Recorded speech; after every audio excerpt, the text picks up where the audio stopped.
যারা আজ পর্যন্ত ট্রাম দেখেন নাই, দেখেন এটা হচ্ছে কলকাতার সেই বিখ্যাত ৮০ দশকের ট্রাম, যেটা ব্যবহার করে ব্রিটিশ থেকে শুরু করে আধুনিক সমাজে মানুষ এখনও চলাচল করে।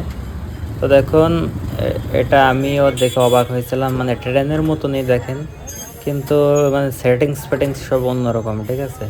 এটা কারেন্টে চলে, যে উপরে তার ঝুলানো, ওর সাথে ডাইরেক্ট দেখেন এখানে চালাচ্ছে এই যে এটা। তো যে মেন রোডের পর দুটো পাতার মতন থাকে, ওর পর দিয়ে মূলত এই ট্রামটা চলে, ঠিক আছে। এটা শুধু আপনি সারা বিশ্বে মেবি কলকাতা বা অন্যান্য দেশের কিছু শহরে দেখতে পাবেন। তো দেখেন এটা কিন্তু দাঁড়িয়ে দাঁড়িয়ে হাত দিয়ে চালাচ্ছে। তো এটা মনে করেন সেকেন্ডে সেকেন্ডে মিনিটে মিনিটে থামানো যায়, আবার চালানোও যায়। দেখুন বিশাল একটা ব্যাপার। তো এখনও উঠতে পারি নাই, দেখি কলকাতা যখন আছি যে কোনো সময় উঠবো। তবে এটা সিস্টেম মানে এবং চলাচলের জন্য সাশ্রয়ী। এটা হচ্ছে কলকাতার চাঁদনি চক, চাঁদনি চকের পাশে যে রোডটা আছে সেখানে। সবাই ভালো থাকবেন, ফলো করে পাশে থাকবেন, ধন্যবাদ।